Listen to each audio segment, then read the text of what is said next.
Hi, this is your host, Dan Stafford, with the Midwestern Geek in Cali videocast. Videocasting from 42 Tardis Way in beautiful Temecula, California, summer's winter home. It's been a great evening. Got back from school this evening about 8:30, 9 o'clock. Watched a little bit of X-Files. We're into season 10 now, which is the second go around for us on season 10. Watched a couple episodes of season 10 and then went back to the cult classic Buffy the Vampire Slayer because we never watched it back in the 90s when it was on. It's kind of fun to watch something in 4:3 aspect ratio, old school TV, like more square. It's cool, and the cinematography back then is definitely a bit softer around the edges. It gives it a little nostalgic glow. It's kind of fun. All right, so I've got a few stories tonight. The first one that I love, TBS renews People of Earth. Yes, we are going to get a third season of the skit comedy, the situation comedy based on the support group for alien abductees. And it has been a wonderfully funny show. Really cool. My wife and I love it. And a friend of ours back in the Midwest also loves it. And that's our gal, Susan. Hey, she's the one that turned us on to the show. And it's just a blast. So I'm not sure exactly when it's coming out, but the story's on Sci-Fi, and I will link it in the show notes.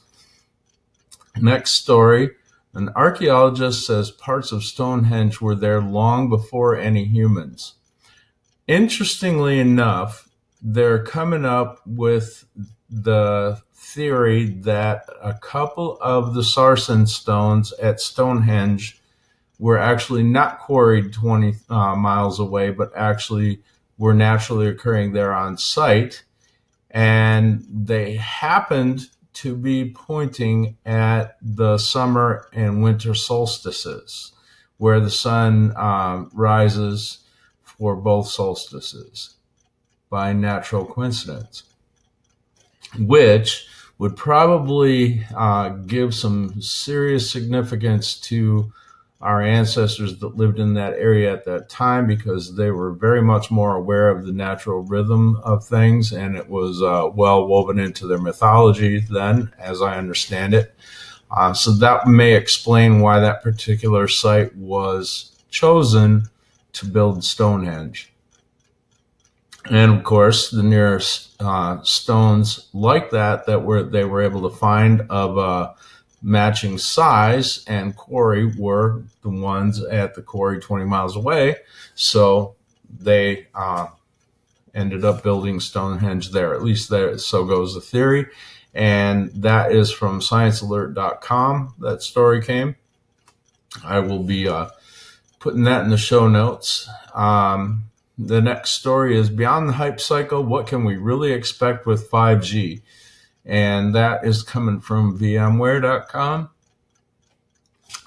Basically, I think the best quote out of the article is, it's like putting fiber in your pocket. It's going to be incredibly fast. We're probably not going to see the earliest rollouts to consumers until sometime around 2020 would be my estimate with the way things are going. But it's going to make mobile connections incredibly fast.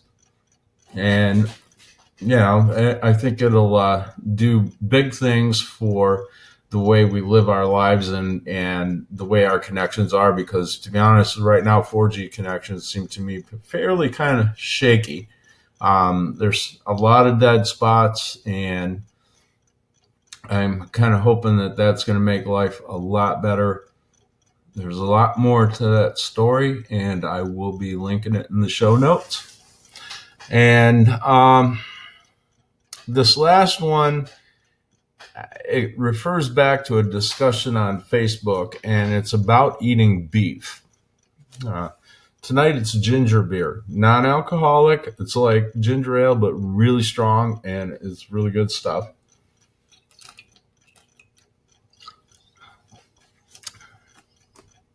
Should we eat beef? Basically, there was a Facebook video that showed a couple of what I would have to call militant vegans confronting a beef eater, person who likes to eat beef. Somewhere it looked almost like an airport or something. I'm not sure where it was, some kind of a lobby of some nature or another. But they were really like hammering this guy on it. And they're like, your taste for beef is more important than the life of the cow. And what struck me about it wasn't really so much that. Obviously, you don't want to be cruel to animals. By the same token, a lot of us eat meat, because it's a source of protein. I've seen vegetarians have no choice but to go back on meat in some cases because they were having protein deficiency issues. And I grew up eating meat, so I still will. But by the same token, I try to eat less of it because I think having beef daily is a little out of balance. Beef is responsible for a huge amount of greenhouse gas emissions in the form of methane. Beef uses far more water by far than any other agricultural product that we use. But if we didn't eat beef and dairy, if we didn't, how many millions upon millions of cows would not exist? Look at the aurochs. The aurochs was an ancient form of oxen, and it was replaced by draft horses that were apparently easier to train, whatever. And it went extinct something like almost 1,000 years ago, and I don't know how long ago, but it went extinct basically because humans didn't have a purpose for this animal. And the aurochs was allowed to go extinct. We have a similar issue in modern times in modern agriculture because the move to industrial agriculture with all these large scale, what they call monocrops. In other words, they use one variety of tomato everywhere. They use, very few varieties of corn, very few varieties of this fruit or that fruit. The biodiversity of our crops has gone way down from what it used to be 40 years ago, or more like 50, 60 years ago even. There used to be hundreds of different breeds of chicken, for instance, that had different colored feathers. Some were bred for eating, some were bred for eggs. And there were different ones all over the country. They're called heritage breeds. And small farmers around the country are struggling to keep those breeds from going extinct because they're no longer used in large-scale industrial agriculture. There's an outfit called seedsavers.org, www.seedsavers.org, that are trying to keep thousands of heritage varieties of fruits, vegetables, and flowers from going extinct because people no longer grow them and they're not used in industrial agriculture. Small farms have shrunk in number so dramatically that it's difficult to keep these varieties of plants from going extinct, these varieties of crops. And I myself have tried to grow some of those seeds. I wasn't very good at it, but then again, I was working like crazy at the time. But here's the thing. Do we let the cattle go extinct because they compete with croplands for everyone going vegan? Or do we still keep them around, some cattle around and some beef and dairy around, and just don't eat so crazy much of it? Which makes more sense to me. it's a real double-edged sword, and people aren't thinking this thing through. Right now, the pendulum is swung way the hell over here where we're eating beef like crazy and really wrecking the environment. And then these militant vegans want to take the pendulum and swing it way the other way over here, and you're going to wind up with cattle going extinct if that's really done. We need to find somewhere more of a little balance over on this side where we still have varieties of cattle, we still have dairy, but it's not so overdone, and it's much more sustainable. So it needs to be more carefully thought out, and that's what I'm going to say for tonight. Take the extreme out of it.